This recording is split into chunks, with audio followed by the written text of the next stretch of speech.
చల్లడి పడితే ఒక్కడు కూడా నిలబడ్డా ఇలాంటి ధైర్యం లేని జనాన్ని పెట్టుకుని వీడేం చేస్తాడు?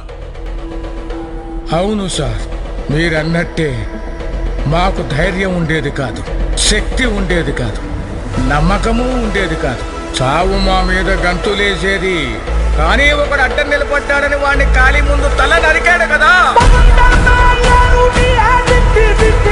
ఆ రోజు చాలా సంవత్సరాల తర్వాత చావు మీద మేము గంతులేసాం. వాడు కత్తి విసిరిన వేగానికి ఒక గాలి పుట్టింది సార్. ఆ గాలి నరాతిలో ఉన్న ప్రతి ఒక్కరికి ఊపిరిచ్చింది.